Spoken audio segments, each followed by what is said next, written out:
सलाम दोस्तों, welcome back to Trend Tales by here. आज हम एक ऐसी कहानी लेकर आए हैं जो न सिर्फ दिल दहला देने वाली है बल्कि एक सबक भी सिखाती है कि समंदर की गहराइयों को कभी हल्का नहीं लेना चाहिए। ये है टाइटन, सबमर्सिबल की तबाही की कहानी जिसने पूरी दुनिया को हिला कर रख दिया। तो चलें इस दिलखराश वाक़े की सच्ची कहानी सुनते हैं।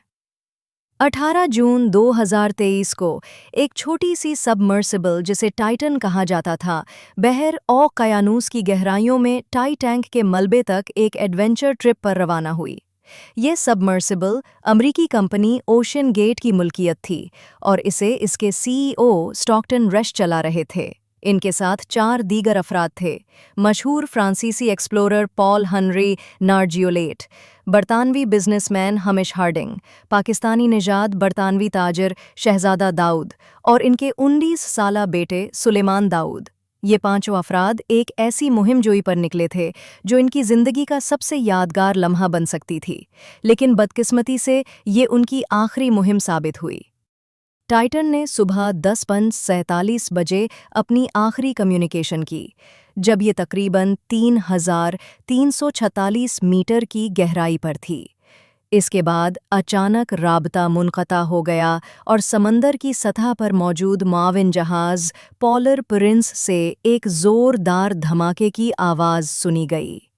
4 दिन तक दुनिया सांस रोककर इस सबमर्सिबल की तलाश में लग गई। इमदादी टीमें, कोस्ट गार्ड और नेवी की मदद से सर्च ऑपरेशन शुरू हुआ, लेकिन आखिर में जो मिला वो सिर्फ टाइटन का मलबा था। सबमर्सिबल पानी के शदीद दबाव के बायस फट गई थी और तमाम 5 अफराद लम्हों में हलाक हो गए। अब 2 साल बाद 5 अगस्त 2025 को अमरीकी कोस्ट गार्ड ने अपनी 335 सफ़हात पर मुश्तमिल तहकीकाती रिपोर्ट जारी की, जिसने इस तबाही के पीछे की वजूहात को बेनकाब किया। रिपोर्ट के मुताबिक ये हादसा मुकम्मल तौर पर रोका जा सकता था। ओशियन गेट और इसके सीईओ स्टॉकटन रश ने सेफ्टी प्रोटोकॉल्स को नज़रअंदाज किया, नाक़िस डिज़ाइन इस्तेमाल किया और देखभाल के मेयारात पर अमल नहीं किया। टाइटन का हिल, जो कार्बन फाइबर से बना था, गहरे समंदर के दबाव को बर्दाश्त करने के लिए नाकाफ़ी था। इसके अलावा कंपनी ने 2022 के ट्रिप के बाद सबमर्सिबल हिल में पाई जाने वाली खामियों को जानबूझकर नज़रअंदाज किया और ना ही कोई मुरम्मत की रिपोर्ट में ओशियन गेट के जहरीले वर्क कल्चर का भी इंकशाफ हुआ। स्टॉकटन रश ने अपनी कंपनी में हर बड़ा फैसला खुद किया और सेफ्टी के बारे में खबरदार करने वाले मुलाजमीन को या तो धमकी दी या नौकरी से निकाल दिया।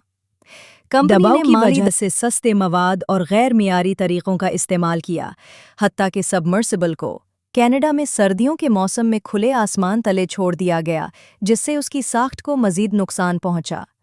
रिपोर्ट ने यह भी बताया कि अगर स्टॉकटन रश जिंदा होते तो उन पर गफलत की वजह से कत्ल के इल्ज़ामात आयद किए जा सकते थे। कोस्ट गार्ड ने 17 सिफारिशात पेश की हैं, जिनमें सबमर्सिबल्स के लिए सख्त ज़ाब्ते, बेहतर निगरानी और इमरजेंसी रिस्पॉन्स प्लान्स शामिल हैं।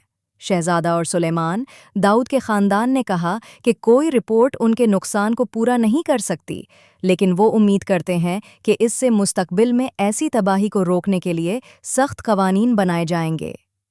दोस्तों, ये कहानी हमें सिखाती है कि समंदर की गहराइयों का एहतराम करना कितना ज़रूरी है। जिद्दत पसंदी अच्छी चीज़ है, लेकिन सेफ्टी से समझौता कभी काबिल कबूल नहीं। आप इस वाक़ये के बारे में क्या सोचते हैं? कमेंट्स में बताएं, और अगर आप ऐसी ही दिलचस्प कहानियां सुनना चाहते हैं तो हमारे चैनल को सब्सक्राइब करें और बेल आइकन दबाएं। ट्रेंड टेल्स बाय हियर के साथ मिलकर दुनिया की कहानियां दरियाफ्त करें। खुदा हाफिज।